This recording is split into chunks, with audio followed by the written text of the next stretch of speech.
यह शंखचूड़ का कर्तव्य था या दंभ कि वह शिवजी के साथ भी युद्ध करने के लिए तैयार हो गया। जानते हैं शिव की उस विशाल सेना को देखकर शंखचूड़ ने क्या किया। इस अध्याय में श्री शिव महापुराण के अंतर्गत द्वितीय रुद्र संहिता के पंचम युद्धखंड में। नमस्कार, मेरी इन ऑडियो बुक्स को सराहने के लिए धन्यवाद। अगर आप अपना योगदान देना चाहते हो और आपका सामर्थ्य हो तो स्क्रीन पर दिए गए QR कोड के और ज्वाइन बटन के द्वारा आप यह कार्य कर सकते हैं।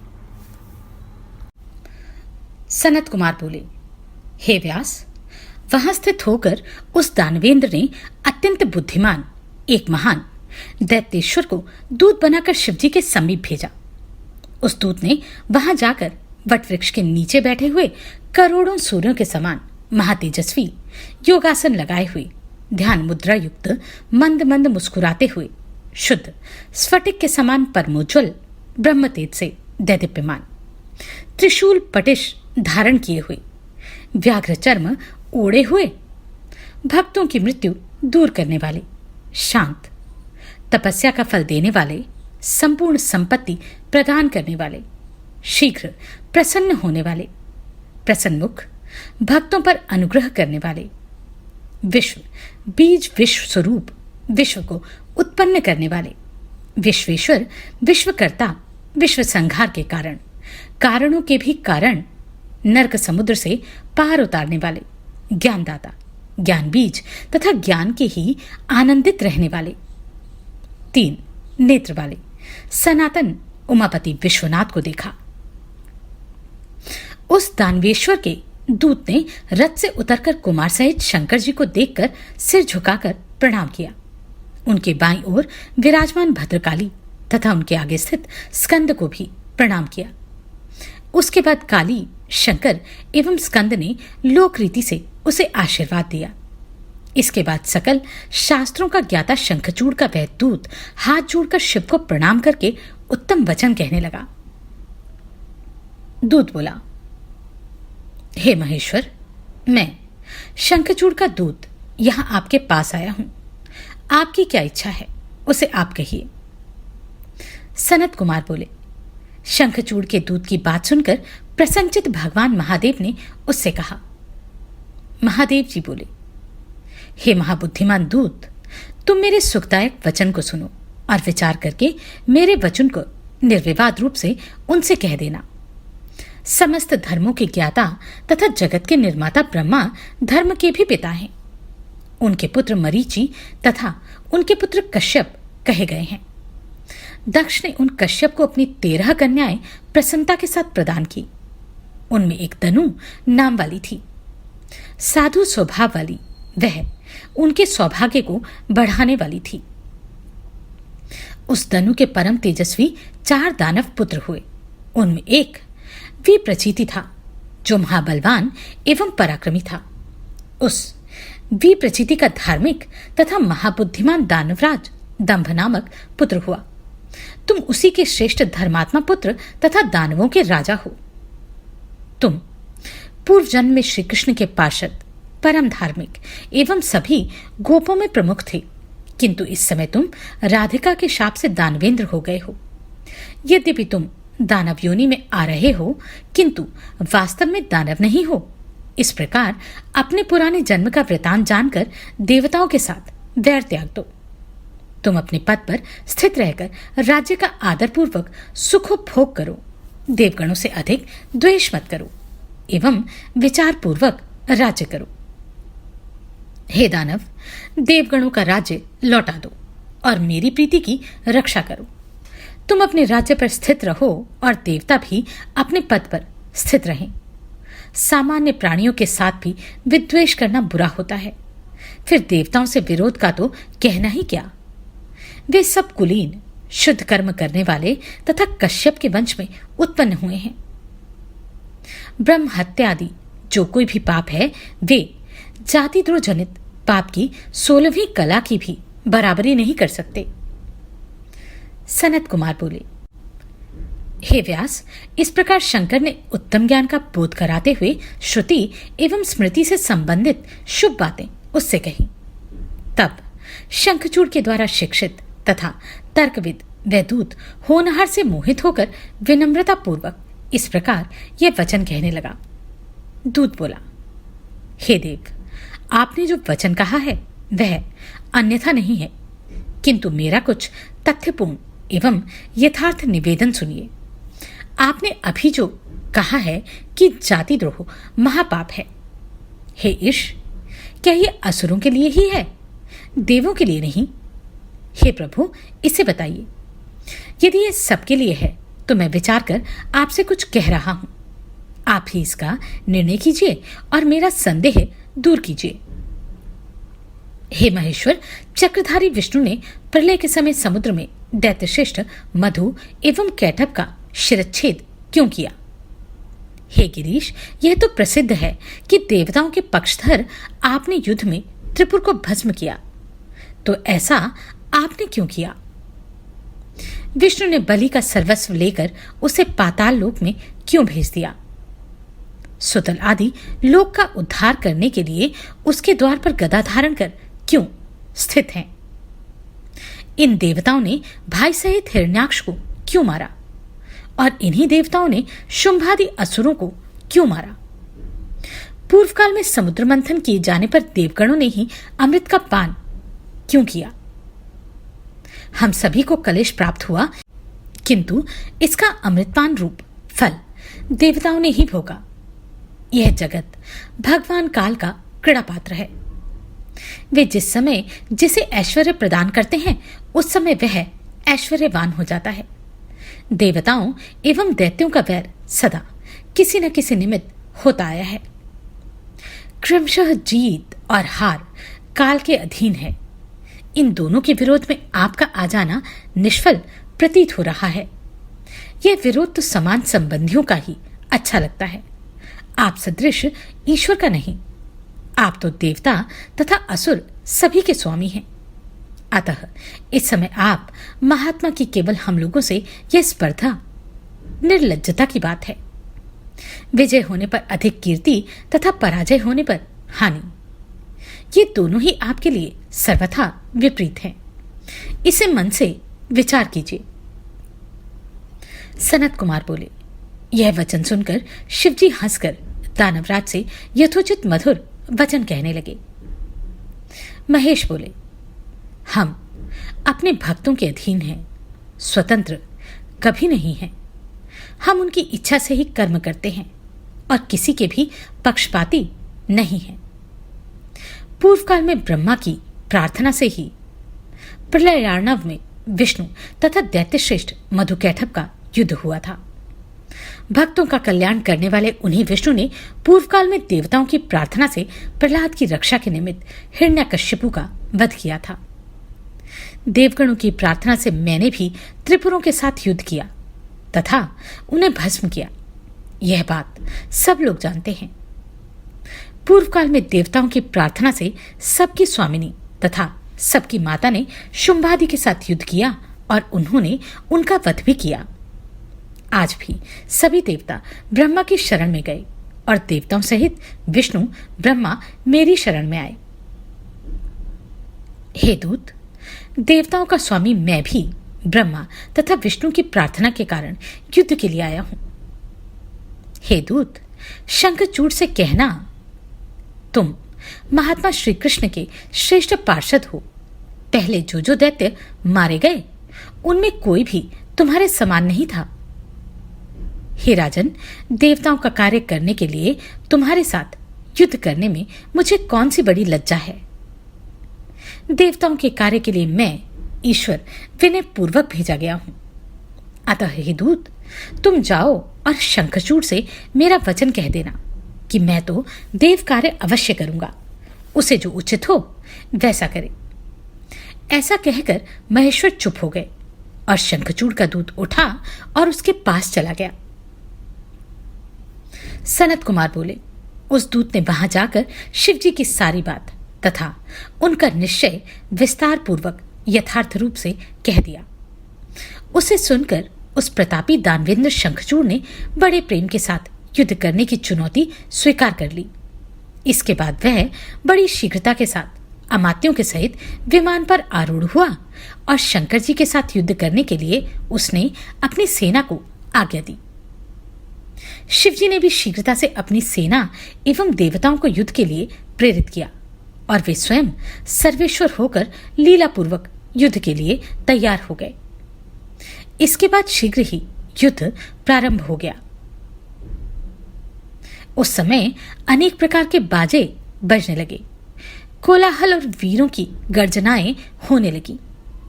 हे मुने, देव और दानवों का परस्पर युद्ध होने लगा।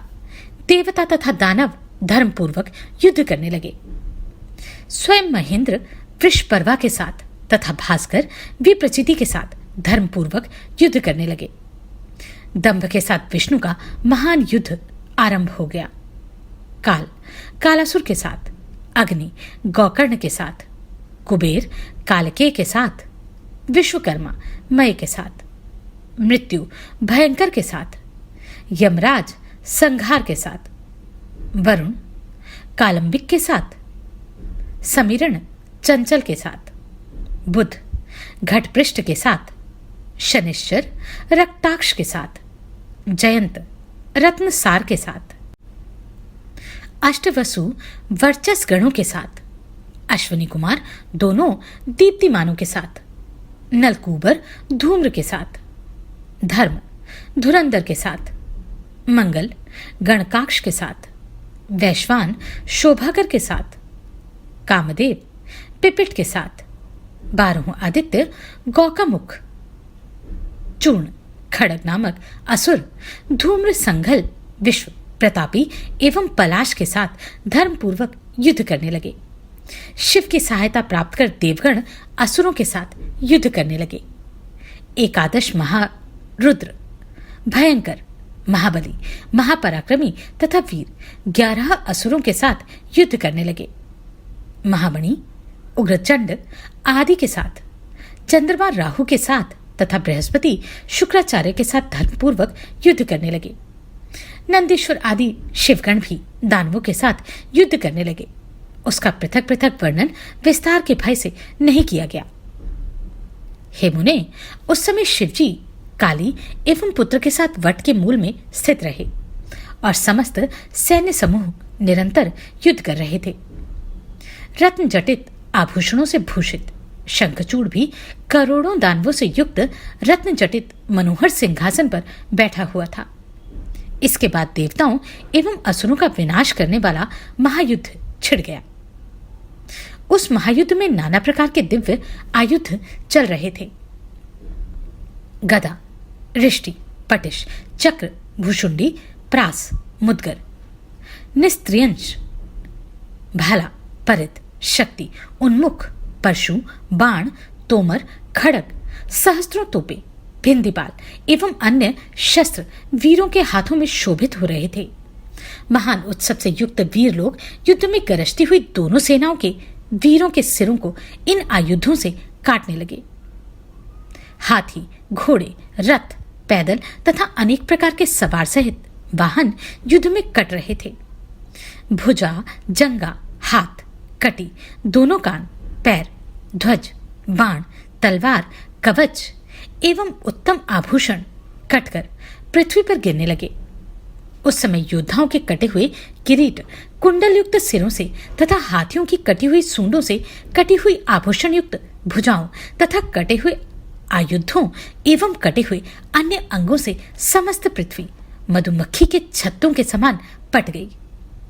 युद्ध में कटे हुए सिरों की आंखों से कबंध की ओर देखते हुए योद्धा शस्त्र धारण की हुई भुजाओं को ऊपर की ओर उठाकर जहां तहां दौड़ रहे थे। महाबलवान एवं महापराक्रमी वीर तीव्र नाद करते हुए अनेक प्रकार के शस्त्रास्त्रों से परस्पर युद्ध कर रहे थे। कुछ योद्धा युद्ध में सुवर्णमुख वाले बाणों से योद्धाओं को मारकर जलवृष्टि करने वाले मेघों के समान वीर गर्जना कर रहे थे।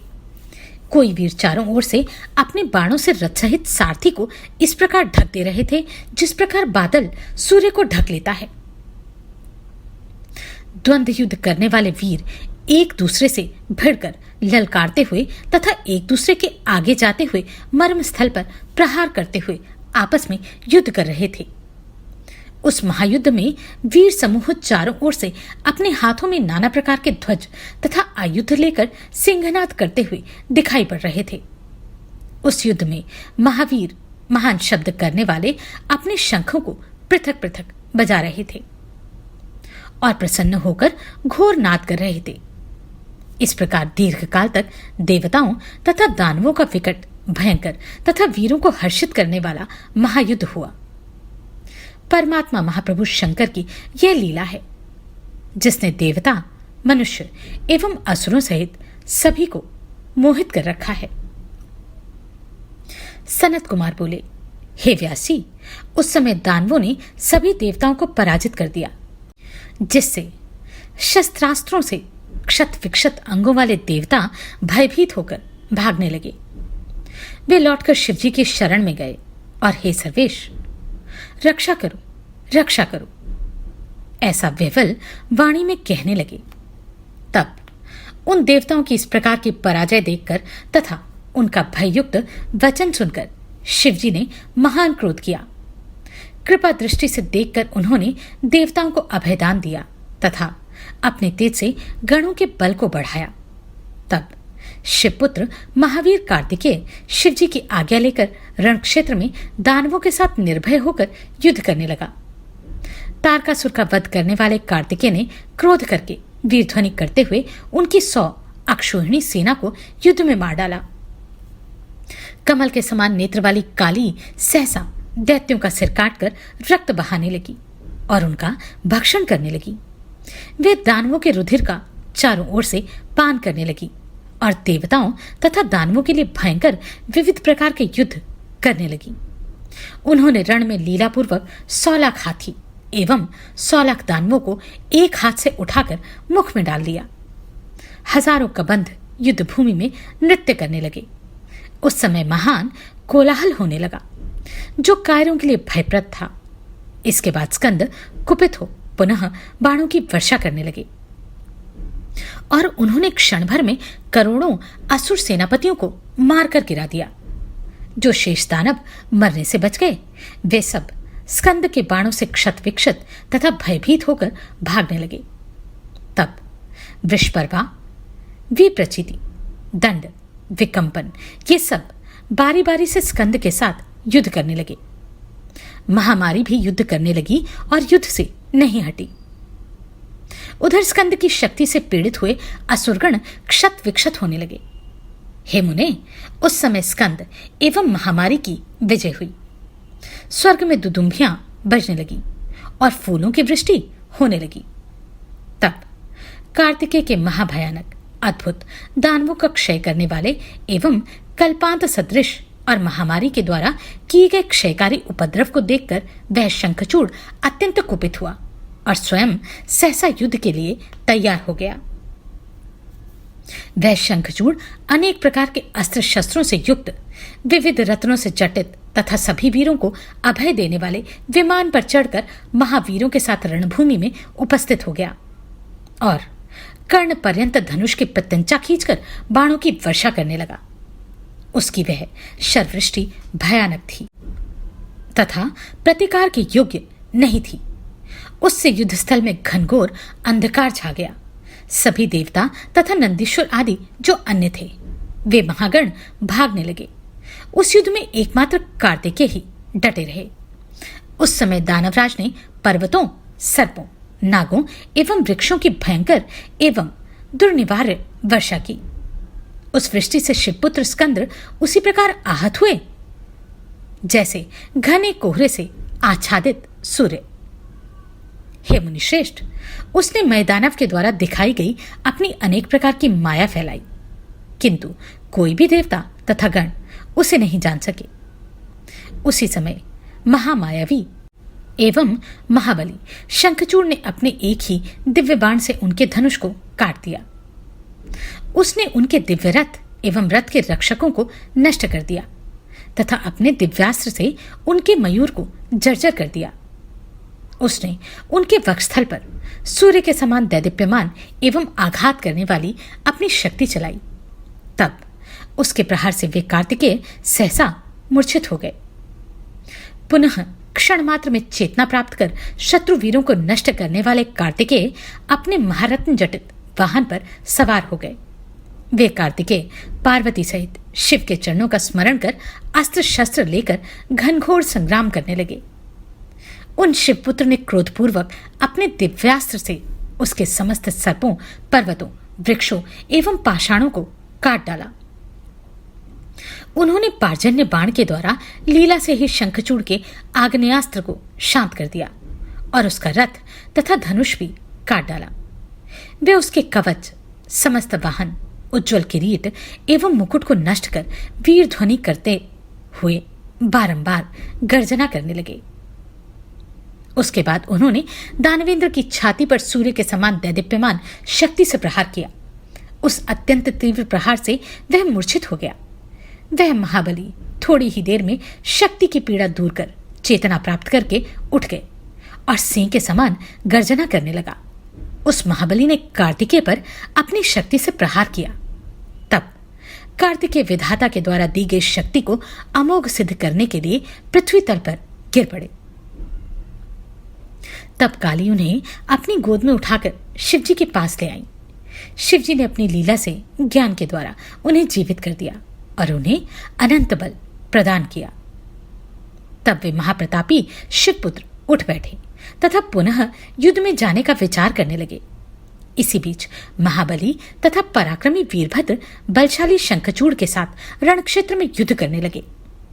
उस दानव ने समर में जिन जिन अस्त्रों को चलाया, उन अस्त्रों को उन वीरभद्र ने लीलापूर्वक अपने बाणों से नष्ट कर दिया।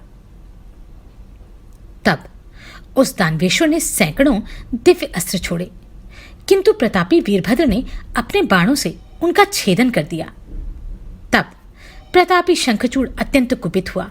उसने अपनी शक्ति के द्वारा उनकी छाती पर प्रहार किया, जिससे वे कांप उठे और पृथ्वी पर गिर गए। इसके बाद गणों में प्रमुख गणेश्वर वीरभद्र क्षण मात्र में चेतना प्राप्त कर उठ बैठे और उन्होंने पुनः अपना धनुष ले लिया। इसी बीच काली कार्तिकेय की इच्छा से दानवों का भक्षण करने तथा अपने गणों की रक्षा करने हेतु युद्ध भूमि में गई और वे नंदीश्वर आदि वीरगण, सभी देवता, गंधर्व, यक्ष, राक्षस तथा नाग उनके पीछे पीछे चलने लगे। बाजे बजने लगे। सैकड़ों वीर मधुभांड लिए हुए थे। दोनों पक्ष के वीर युद्ध के लिए उद्यत थे। यह था वह अद्भुत युद्ध। इसे पढ़कर ऐसा जान पड़ता है जैसे यह सब कुछ आपकी आंखों के सामने घटित हुआ।